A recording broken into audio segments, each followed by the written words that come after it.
Olá, minha gente, tudo bem? Nós estamos chegando no vídeo de número 37. O nosso assunto é o que tens em sua casa.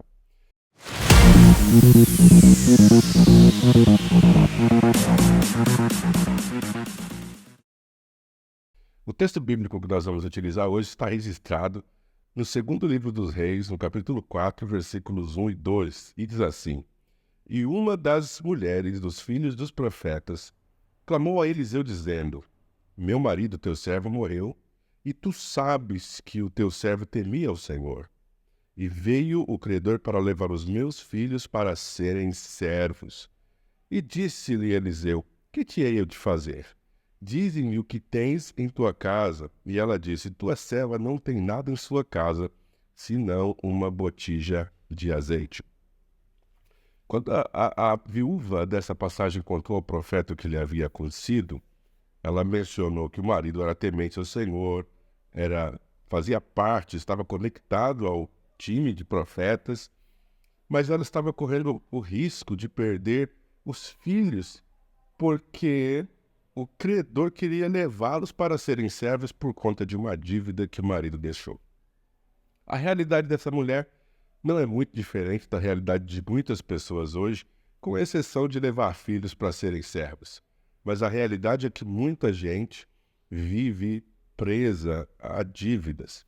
Muita gente, boa inclusive, parte dessa vida para melhor e acaba deixando para trás um contexto de dívidas e contas que não foram pagas, juros que precisam ser pagos. E as questões que a vida nos impõe, muitas vezes a gente acredita que é impossível tomar as rédeas e o controle de volta.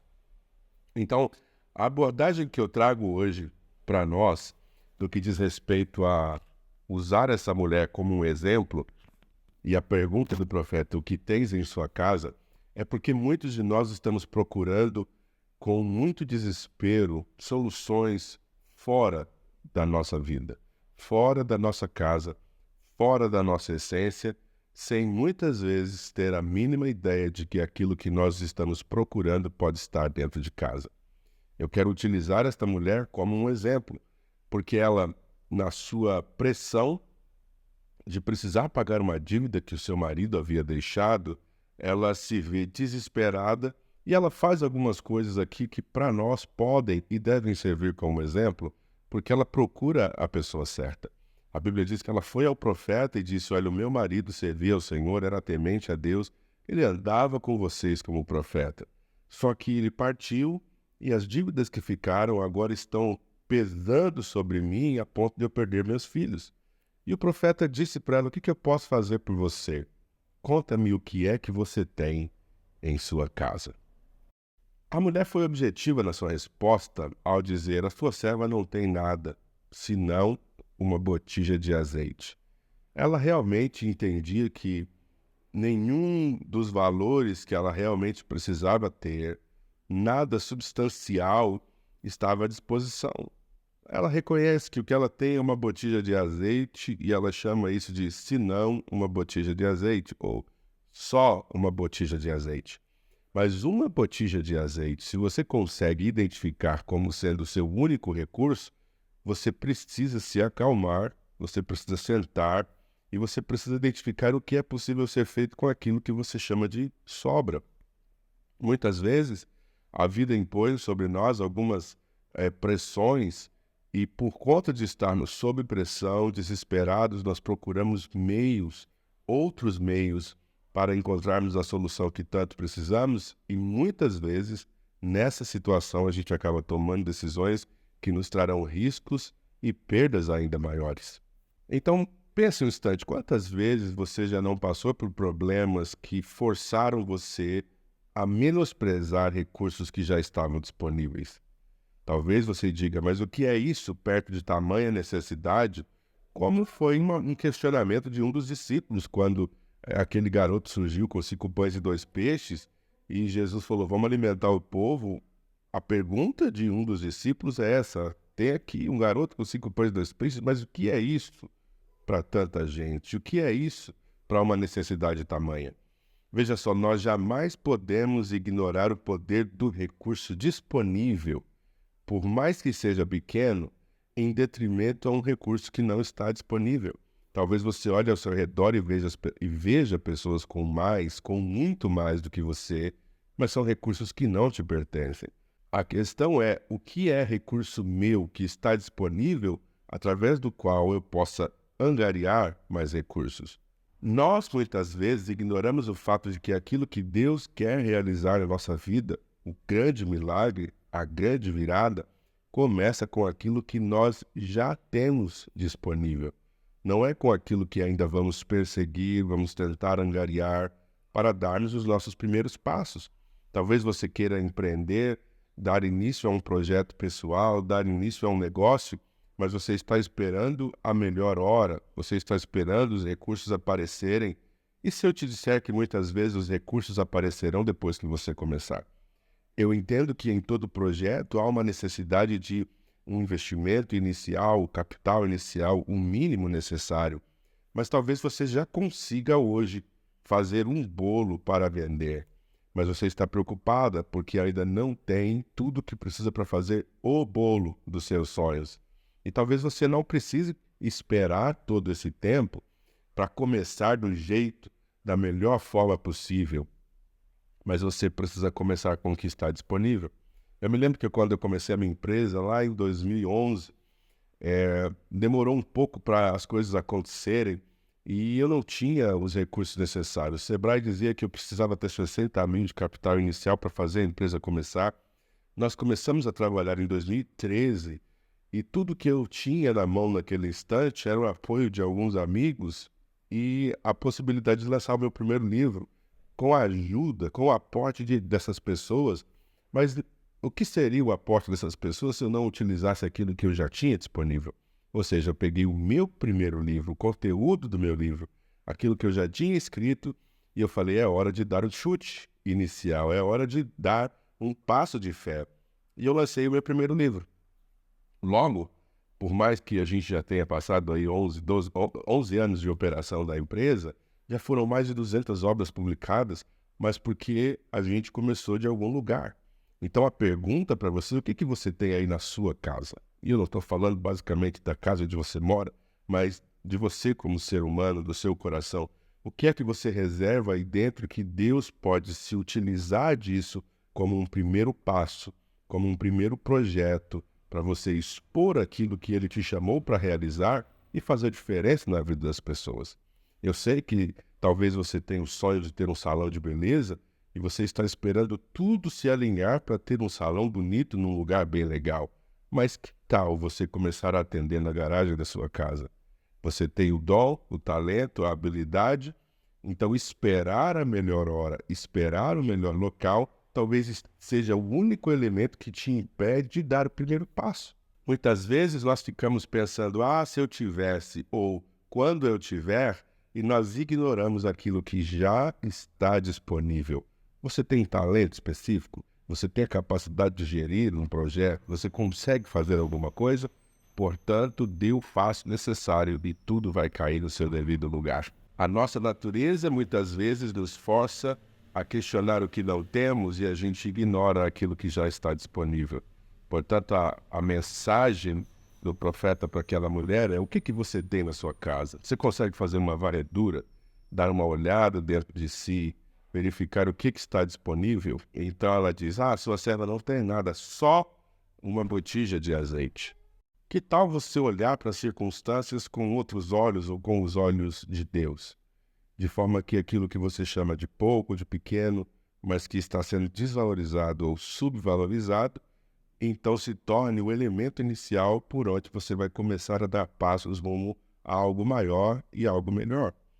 Quando a gente olha para grandes árvores, bonitas, frondosas, frutíferas, a única coisa que vemos é uma árvore que produz alguma coisa, mas ela não começa ali. Uma árvore começa a partir de uma semente, talvez algo tão pequeno e insignificante, mas que guarda dentro de si o poder de uma árvore que dá sombra, folhas, frutos, e ela fortalece ou enriquece todo o ambiente, o meio ambiente ao seu redor.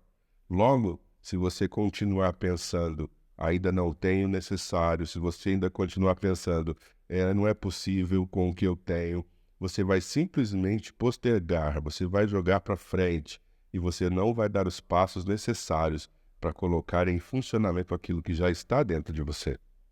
Eu sei que todos precisamos começar de algum lugar e se tivermos uma base sólida a partir de onde começar é muito melhor. Todo mundo que vai começar um negócio, se tiver um investidor anjo, se tiver capital inicial, se tiver amigos investindo, fica muito mais seguro. Mas a questão é que nem sempre, nem todos temos esses elementos a nosso favor. E nós não podemos passar a vida esperando pela melhor hora, pela melhor oportunidade, pelos recursos estando disponíveis no momento ideal e oportuno. Muitas vezes nós precisaremos criar a oportunidade. Então, este texto bíblico, por mais que mostre uma realidade na qual o profeta dá uma instrução para aquela mulher, ao seguir a instrução, ela começa então a colocar valor sobre aquilo que ela chama de tão pouco ou só uma botija de azeite. Pode ser pouco, pode ser pequeno, pode ser menos do que aquilo que você realmente precisa, mas já é um start, é um começo para algo grandioso. E o que a Bíblia nos diz sobre aquele texto? Diz que depois que essa mulher recebeu a instrução do profeta, os seus filhos foram na vizinhança, pegaram vasilhas emprestadas, o máximo que puderam e trouxeram para casa. E a instrução do profeta foi: fecha a tua porta, fecha a sua porta aí entre você e seus filhos, e você vai derramar do óleo, do azeite que você tem nessas botijas que você tomou emprestada. Logo, nós temos uma lição importante aqui. Ela não foi instruída a pegar azeite emprestado, nem recurso emprestado para pagar a conta, mas ela recebeu uma instrução de como utilizar o que ela já tinha, e ela pegou, então, as vasilhas emprestadas. Logo eu me pergunto, como é possível pegar tantas vasilhas emprestadas? Essa mulher, ela precisou ir na vizinhança e ela precisou ter uma boa vizinhança, boas relações, networking, para que essas vasilhas lhe fossem emprestadas.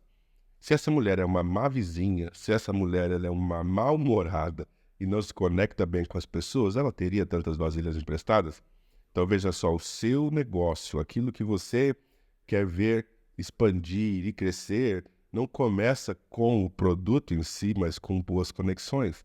Então você tem respeitado as conexões, você tem honrado pessoas, você tem sido um bom vizinho. Essas coisas também contam.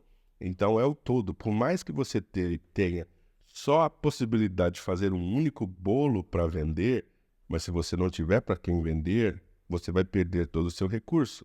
Então construa boas conexões, boa vizinhança, certifique-se de tratar bem pessoas, porque o seu negócio começa aí.